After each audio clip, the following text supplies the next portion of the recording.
эфире новости экономики на Якутия-24. В студии Нургуяна Иванова, и я расскажу об экономических событиях в республике и стране.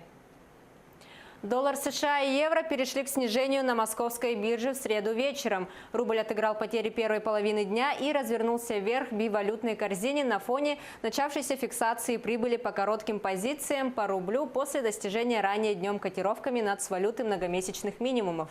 Сейчас курс доллара находится на уровне 64 рублей, а евро на уровне 79 рублей. Якутия может получить дополнительные доходы из-за скачка доллара, так считает эксперт, экономист и аналитик Юрий Данилов.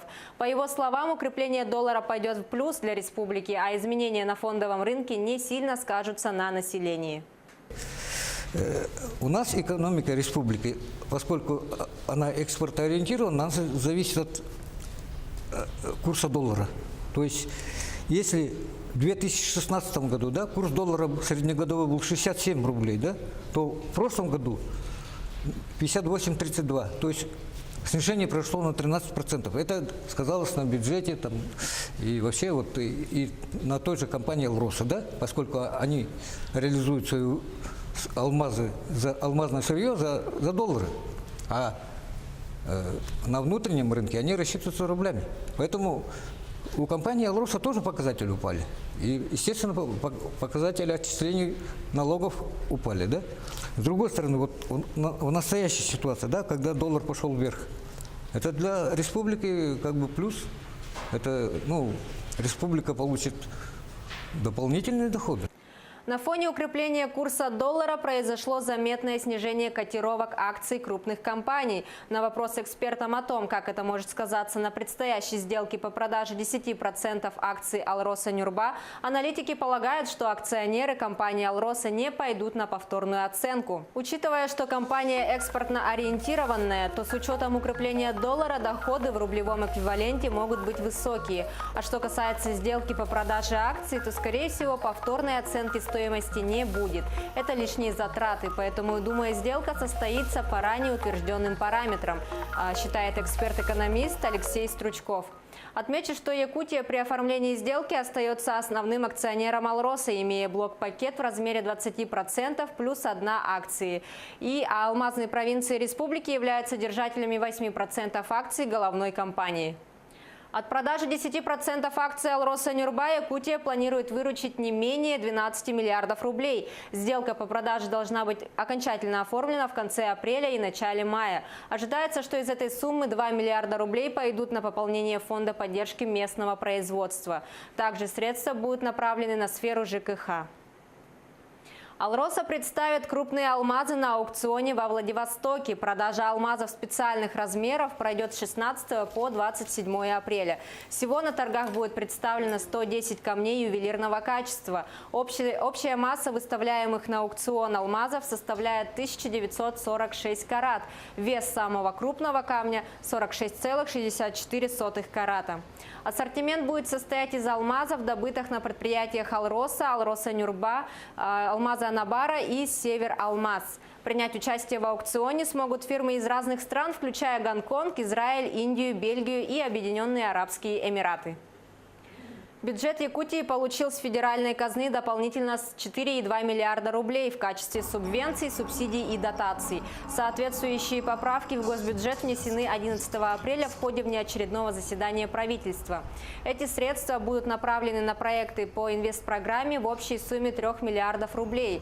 Деньги направят на создание новых мест в детских садах для детей в возрасте от 2 месяцев до 3 лет и на дополнительные пенсии, на сбалансированность бюджета и доведение минимальных зарплат до минимального размера оплаты труда и на погашение кредиторской задолженности.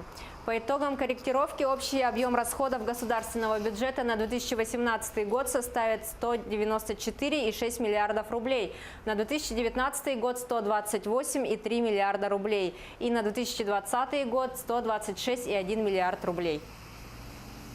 Новый водозабор в Якутске в тестовом режиме будет введен уже этим летом. Пусковые наладочные работы начнутся 25 мая.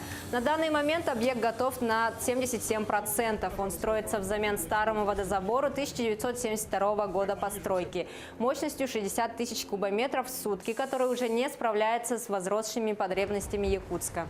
Хотелось бы отметить, что пусконаладочные работы начнутся уже 25 мая, первичные пуски. А в июле месяце примерно уже начнется комплексная подача воды в город, уже чистой воды. Но она еще будет поступать, конечно же, с перебоями, но к октябрю уже город получит на 100% воду, соответствующую Санпин. Вот нового водозабора скажется на росте цен на воду. Плату на некоторые коммунальные услуги в столице повысят с 1 июля 2018 года на 6%. Остальная часть ляжет на бюджет республики. Вот нового водозабора даст увеличение затрат водоканала практически на 50%. Компания «Железные дороги Якутии», которая стала победителем тендера на завершение строительства пускового комплекса железнодорожной линии Беркакит-Томот-Якутск, уже в мае приступит к работам. Сроки сдачи объекта – конец 2018 года. Итоги конкурса подвели 10 апреля. Компания «Железные дороги Якутии» уже в мае должна начать работы. Предприятие будет осуществлять работы за свой счет, и по итогам освоения средств они получат компенсацию из федерального бюджета, сказал министр транспорта и дорожного хозяйства Якутии Семен Винокуров. Ранее сообщалось, что в федеральном бюджете предусмотрено порядка 1,9 миллиардов рублей на завершение пускового комплекса Томот-Нижний Бестях. Компания «Железные дороги Якутии» выиграла конкурс, предложив стоимость в размере 1,84 миллиардов рублей. В целом готовность объекта составляет сегодня 94%. Завоз грузов в населенные пункты Якутии уже превысил плановые показатели. До официального закрытия автозимников план завоза жизнеобеспечивающих грузов будет выполнен полностью. Об этом сообщил председатель Госкомитета по обеспечению безопасности жизнедеятельности населения республики Юрий Зайцев. Определенные трудности у нас были по Колымо-Идигирской группе районов. Это было связано со сложными условиями автозимника. Но тем не менее, с учетом того, что у нас все дорожные предприятия нормально отработали по своим срокам, по открытию содержанию автозимников, такие сложные участки, как Нижнеянск, Усть-Куйга, Батагай, далее, направление у нас по Ивано-Батантайскому району, по Момской группе, Нижний Колыма, Средний Колыма, обеспечена своевременная доставка всех грузов. В Ленском районе Якутии построят овощехранилище. Развитие сельского хозяйства – одно из приоритетных направлений, по которому будет работать Ленская районная администрация. Сегодня планируют подписать соглашение с крупными промышленными предприятиями, осуществляющими деятельность на территории района, на поставку сельхозпродукции. Овощи будут скупаться у местных предпринимателей большими партиями, а затем продаваться крупным компаниям. Когда мы наберем объем, скажем, реализации, тогда могу я перед фермером сказать: ребята, сегодня я могу вам реализовать, вас купить. Я могу сам даже у них перестраховать в бюджете деньгами. Я могу сказать: сегодня у нас есть возможность реализовать 500 тонн картошки. Вы сегодня садите только 300, да? Можете еще 200 тонн досаживать.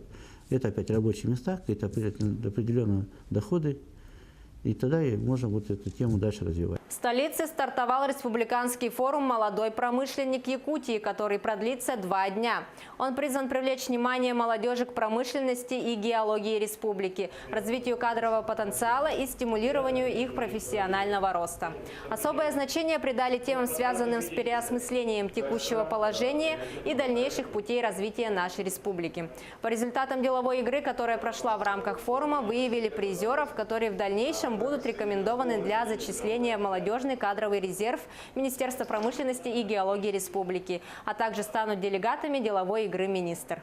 В мероприятии принимает молодежь промышленных предприятий. Это и угольщики, и нефтяники, и газовики, и те, кто работает на наших предприятиях по добыче золота, кто работает в лесной промышленности. То есть все отрасли сегодня здесь представлены. Я надеюсь, мы получим интересные результаты.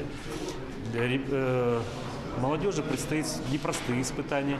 Сегодня будет им представлен ряд тестов, на которые они будут давать свои вопросы. Это и современные технологии, и вопросы, связанные с историей и с текущей ситуацией в нашей промышленности, промышленности республики.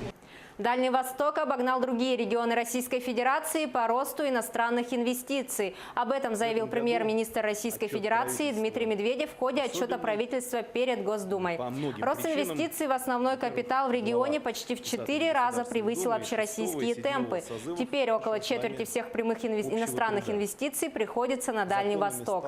Это результат работы инвесторов в торах в свободном порту Владивостока и работы по программе «Дальневосточный гектар», а также снижение энерготарифов для промышленников, подчеркнул Дмитрий Медведев. 6 лет покорения. На этом у меня все. Оставайтесь в курсе экономических событий на Якутия 24.